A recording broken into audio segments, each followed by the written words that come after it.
Northern Ireland, a place with many different and sometimes conflicting identities. For centuries, the mixing and mingling of different traditions, Irish, English and Scottish, have made this a place like no other. A place that's too often defined by conflict and divisions between communities. This museum, just a few miles outside the city of Belfast, tries to tell a different story. The Ulster Folk Museum is not about high culture, with history behind glass displays. Here you can come face to face with the everyday life of the past and find a connection with a different kind of history, one that everyone might have in common. This museum tells human stories of the land that sustained our ancestors, how they worked. The different designs were a way of blacksmith apprentices to try out their skill, manipulate the metal. Where they lived. Can you imagine the dancing? Yeah, and the I floor, know. the singing. Stories of the useful and beautiful things they made. This is the quilt that has everything and the kitchen sink on it. Okay. And it's probably one of the best examples of this kind of patchwork in any British museum. Their archive is filled with countless recordings of songs and stories and long-forgotten voices. What is captured here is how the folk communicated.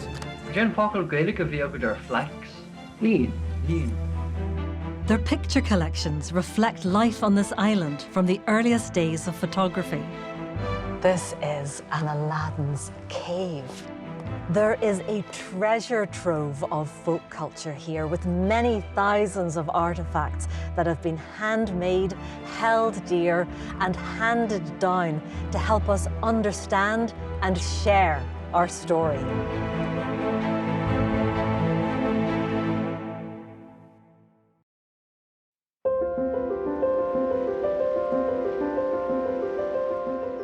The museum first opened its doors in 1964. Spread across 180 acres, there are more than 50 historic buildings. Brought here from all over the province of Ulster, they were carefully dismantled at their original sites, then painstakingly rebuilt here, stone by stone. Showing me around just a few of them is curator Victoria Miller, who has uncovered stories of some of the families who lived in these cottages. It's funny, when you come in, you can smell the damp. It's absolutely freezing, and the blackened hearth there kind of makes you realise that the fire must have been on 24/7 in this wee cottage. Definitely, like your fire was the heart of the home, like both for heat and, you know, making your food and things like that. So yeah, definitely a focal point of the kitchen.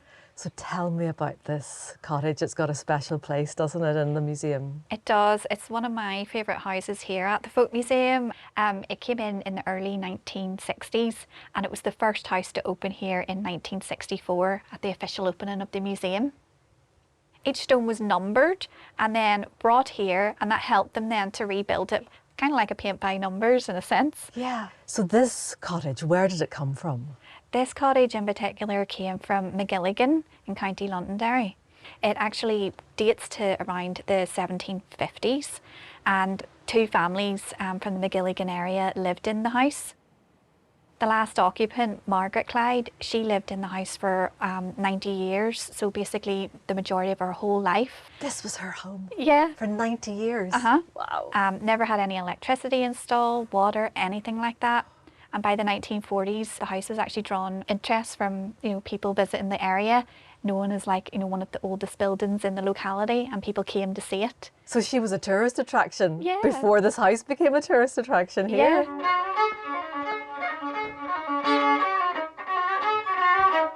The house is known as like a ceilidh house, so she had people around, you know, chatted to them. There was dancing, there was card playing, all that kind of thing. No doubt music would have been, you know, paramount to this particular house. Can you imagine the dancing? Yeah, And the floor, the singing, and the fire going. Yeah. Maybe a few drinks. Definitely. I love the idea of music ringing out through the house. Yeah, it just really helps just build up a picture of life at that time.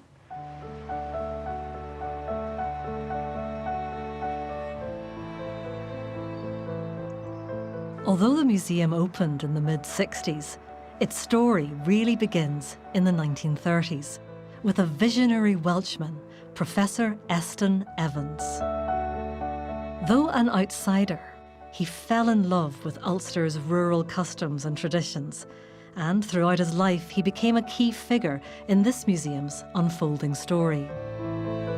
Professor Evans had a special interest in the farming communities of County Down, in particular the Mourne Mountains. And this next house I'm visiting comes from this beautiful region, just 30 miles or so from Belfast.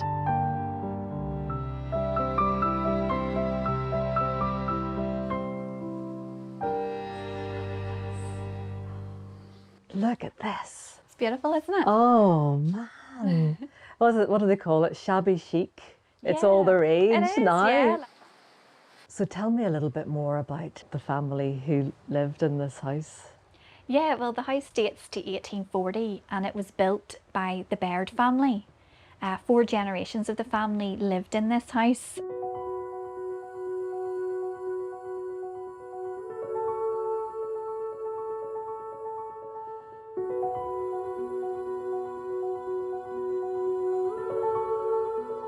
Something that's quite nice about this particular house is not only did we get the actual building, we also got some of the contents when it was moved to the museum, like this dresser here that you can see. So that's original to this house? Yeah. It was used by the Baird family? Yeah.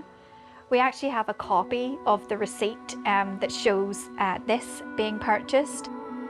It just really gives you a sense of, the Baird family selecting this particular dresser, using it all those years. And we even know that this is the colour that they had it painted through paint analysis. So it's been taken back to that colour to give a sense of what their style was. I just love the idea that this cottage has got its original furniture in it, that it tells a story as much as the bricks. Definitely, yeah. You can just imagine the family in the kitchen, making their meals, grabbing plates and whatnot from this dresser and having a meal and things like that. Yeah. So it is so lovely to have it, in situ.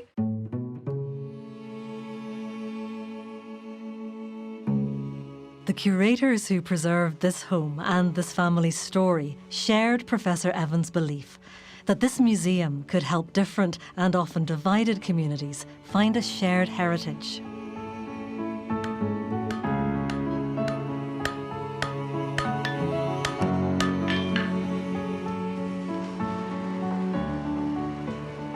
So you're pumping it over there? Yeah, these fellows are from 1912. Once it hits the anvil, it starts cooling down immediately, so you have to work quickly. In his lifetime, Estyn Evans witnessed great changes to rural life here. 20th century Northern Ireland was part of an increasingly modern world in which our folk culture was rapidly disappearing. The need to preserve it was urgent, and Evans inspired an army of volunteers to take up the challenge. Their mission? To record the testimonies of previous generations before it was too late. These handwritten notes were collected by one of many volunteer collectors for Ulster folk life in the 1950s. They went out to old folk to ask them about things that no one had ever thought to ask them about before. They had no recording devices. They just had pens and these children's exercise books. But they knew what they were doing was important.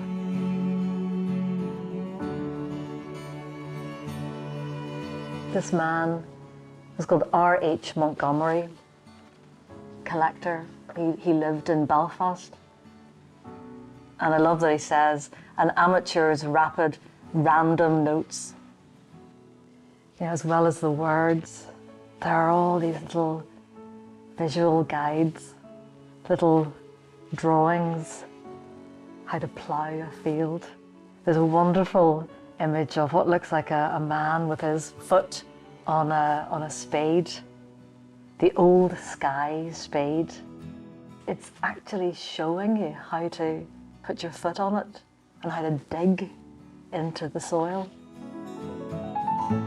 You know, for me, there's such a sense of connection to the past as I turn these pages to the old ways, to the old words. And I'm really reminded of the words of Seamus Heaney. So much passes and is gone, which should be crystal and kept. It's crystal and it's kept here. This is history, gathered by willing hands. And the legacy preserved by these volunteers is one of the cornerstones of this museum. If they hadn't done this, if they hadn't written all of this down, we wouldn't know what came before us.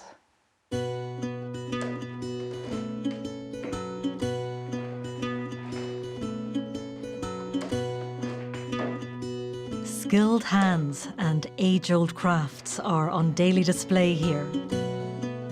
Walking around different homes and public buildings, visitors get a real sense of how life was lived in Ulster. But what's on display is really just a small selection of the museum's treasures. And I'm about to get a very exclusive peek behind the scenes with curator Fiona Byrne.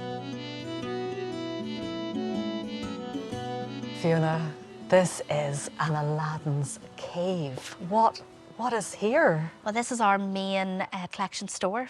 So we have a lot of items relating to agriculture, domestic items, furniture, just everyday items that you would have had in your house in this province at the turn of the century. So we were looking for the wee stool by the fire, the brass bed, the horsehair mattress, things like that, everyday items that people might have felt that's outdated. Yeah. We'll get more modernised, we'll get rid of it. We're so thankful for all of this, for everybody that thought of us and donated to us. Otherwise we wouldn't have this collection. But it's the everyday items that we are that are the prize items to us here.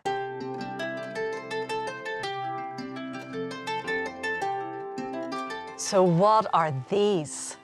These are our harnen stands. Harnen? Harnen stands, Okay. yes. And what are they used for? The harnen stand was used to dry out your oatcakes and then toast your oatcakes by the hearth. So this stand would have held it up at a bit of an angle like this, so facing your fire, facing the hearth. This lip here at the bottom would have held your oatcake. So this is a typical hearth piece.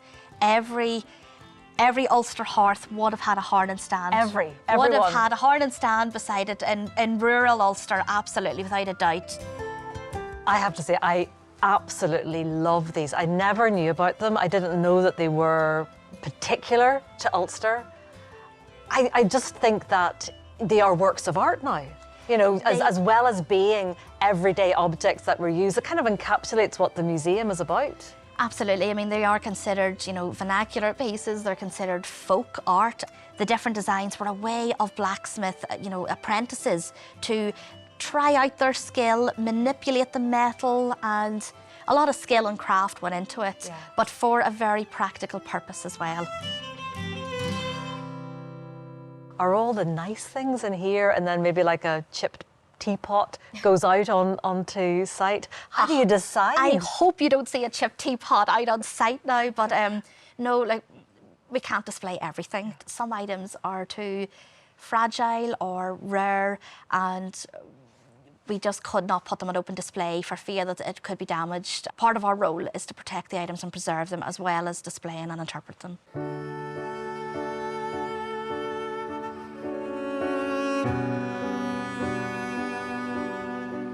Fiona's gone off to find something that really means something to her, giving me a moment to have a nosy. I mean, what I'm struck by, I mean, look, these are tea caddies. People would have sat down to have a cup of tea, and it reminds me of stuff that my own grandmother would have had. And it's more than just a tea caddy. It's the memory, isn't it, of all the stories that were told while making a cup of tea. That's what this place is about.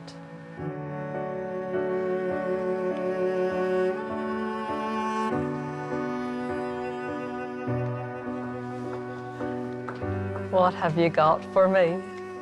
I had to show you this. This is one of my favourite items in the whole store.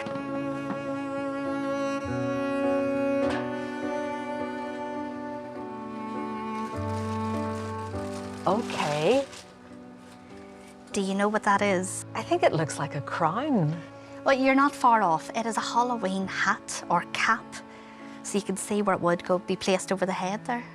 So this Halloween hat was made for Eston Evans, and he himself donated it to us in 1965. So it's one of the earliest donations in the Folk Museum. When we think of Halloween now, it's a bit more ghoulish, a bit more scary. This doesn't look too scary. How is this a Halloween hat? Halloween and Samhain, it was about the harvest. Yeah. So bringing in the harvest and the celebrations.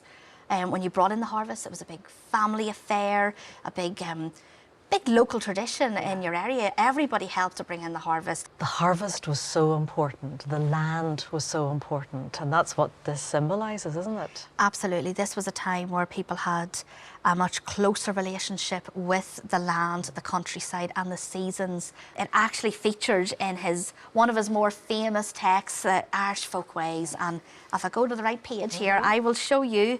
I was very excited when I came across this and I realised we have this hat in the collection, so there it is there. It's actually quite moving to be so close to something like this. I think so. That's why it's one of my favourite objects. As I said, it represents all that work going out in places like the Mourns, gathering Irish customs, traditions and folklore and preserving it. So it's a very rare, significant item, but to us here at the Ulster Folk Museum, it represents this whole place and all the behind the scenes work that goes into creating a place like this and preserving it. And it's down to this Welshman.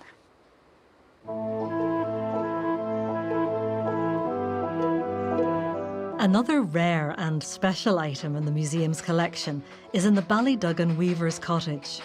Handlooms like this would once have been a common sight in rural communities, where the weaving and finishing of linen was at the heart of life for close to 250 years. I love that. I want to give you a round of applause, first of all. I love that da da da da da da. There's like a rhythm to it. It's the best compliment that you can give. There are a lot of weavers' poets and weaver songs and bits and pieces, so keep something in your head and it just keeps the rhythm going well. So how important was linen to this part of the world? Incredibly important to Ulster.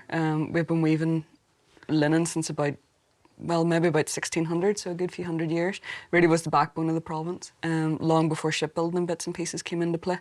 And we were world renowned for its quality from about 1700. Irish linen was always your wedding gift or your present, or always sought after as that thing. If you're going to relatives in the States, you'd bring it over with you. Or, yeah, it was the thing to have. Yeah.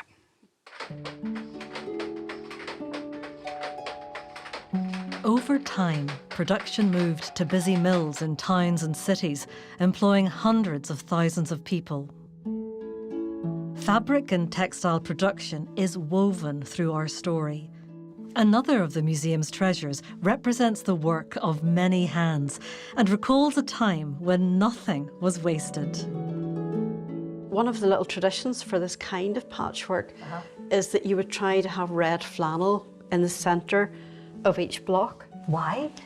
Because it was supposed to represent the hearth, and you know, sort of in a sort of an Ulster farmhouse, you never let the fire go out.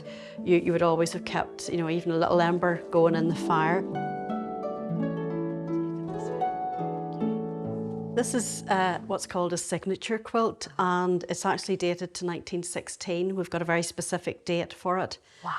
And it was made to raise funds for a national school in Island Magee. Okay. Are these names of pupils or local people? It's names of pupils, their parents, people in the local community, people who had businesses. And this one has over 300 signatures on it. And these little details here? Those are absolutely what I think are most fascinating about this particular patchwork, because some people simply wrote their names, but others decided to put their marker on history by adding a wee detail afterwards. Yeah. My particular favourite is this one. It's Annie Riley, and she's a wee teacup after her name. And when I interviewed the donor about 30 years ago, I asked him what the significance of Annie Riley was and if she had a tea room in the neighbourhood. And he said, no, she was just brave and handy with a cup of tea. I just think it's lovely to go down in history as being hospitable. Well, you know, which isn't that the best way to be? If you want a cup of tea, you'd have gone to Annie. Well, and the cup of tea in your hands, very yes. important. So, you know, every piece of patchwork has lots of stories in it. What people might not know is that we have a huge history here of textiles. My aunts worked in shirt factories. It's kind of embedded in all of us, isn't it? It absolutely is. I mean, you can't really go anywhere in this country without meeting somebody whose parents or grandparents or brothers or sisters were involved in some way in the textiles industry or the embroidery industry, which at one time employed up to about 100,000 people right across the country. So it's been absolutely embedded, as you say, in our whole lives here. Yeah. Next one's like Christmas morning, isn't it? It is like Christmas morning. Opening all your parcels. This one will do. Right, so it just looks a bit plain at the moment. Oh, well, it's anything but plain. Okay. You know, if you just take that from me and we'll carefully. Look at this. Oh my goodness, this is patchwork. This is an exceptional piece of work. This is extraordinary. This is the quilt that has everything and the kitchen sink on it. Okay. It has so much on it. It's called crazy patchwork or kaleidoscope patchwork. And it's probably one of the best examples of this kind of patchwork in any British museum. It really is a stunner. But here's a fabulous example of literally making something very, very elaborate out of tiny offcuts and scraps and little sort of silk panels, a little bit of embroidery. And when does it date from? This one was made just before 1900, but again, it's a kind of work that was popular at the end of the 19th century. I've heard them called conversation quilts because the anecdote is that when somebody came to visit, if the conversation was lagging a wee bit, getting a bit boring, you would bring out your crazy patchwork quilt and then you'd be able to say, oh look, there's Jeannie's date of birth on it, or there's that wee badge we had from such and such a time, and oh, there's one of Annie's wee school samples, and you had all your pointers for your conversations. Have you spotted the mouse yet? The mouse, no. He's on a sheaf of wheat or a little stalk of wheat somewhere. He's on a little stalk of wheat. And he's down this end of the quilt, okay, so I'll give you a little clue. I see a bird. And just keep going, you're getting warm, as they say. Oh, there he is. Okay. I think it may have been something on a hat decoration or a little piece of jewellery. Yeah. And somebody has put him there on the, he looks quite at home there. Yeah. Oh, if only that wee mouse could talk. There are so many deeply personal moments stitched into this, and clues too about what the makers believed in, how they thought of themselves. This Protestant working-class family chose their own patchwork of identity. The shamrock for Ireland, a Scots thistle, the Union flag. There's even an American flag, suggesting that migration was part of their story too. Pieced together by careful hands, this quilt holds the history of a family and community in a piece of folk art that's utterly unique. Something else that's unique to Northern Ireland is the way we speak. A legacy created over centuries from the three main languages spoken here: Irish, English and Scots, all of which are preserved in the museum's written and audio archives. The priest's horse is lame. The bear and tired barker. The boy's coat is very big. The quarter and rasser into more. Language was a very important part of the Ulster Folk Museum from the very start in the early 60s. From that point there was the Ulster Dialect Archive, and there was a real focus on the various strands of speech and how they all overlapped and interwove in Ulster. So what is captured here in our collections is how the folk communicated, how they understood each other, how they understood the world. And you know, when we look at these collections today, there is something in it for all folk. Yeah. And that was a very important part of the founding ethos of this museum. They saw these different languages and accents and dialects as, you know, all, you know, fitting in together, whereas maybe in the political sphere, languages have tended to divide in Ulster. The museum has sought to diffuse that. Cool tra, could you sort of on? Cool, could you? Tra, yeah. So balya cool tra. So literally, could you reckon rud on? Balya, no townland, or cool, and tra. So to stare in a gila fekel and achana mar shaw. It wasn't about you speak that, you stay there, you speak that, you stay there. It was inclusive. Absolutely, and that was something that was really cherished here. And happily, we can say in this museum that we have saved a lot of the recordings of native Irish speakers. We have manuscript collections of Ulster Scots writers, poets, such as Robert Huddleston in front of us here. And 'twas and threes recht on they flock. The morns got up and clear some, and all the course away direct. And now in droves, see here's some we bleared and dirty face, what couldna sleep to think of it. So right across that whole spectrum, in written documents and manuscripts and in audio recordings, we have such a rich source for understanding this place and understanding our identity. It's a direct route back. It is, absolutely. Well, morning mono hartar an aití seo. Ó, tá. An ó tú héan a buint mono Bhí cúg bliain cig ag na móna hús ar an taobh. People will always have that desire for, to explore their identity and, their place.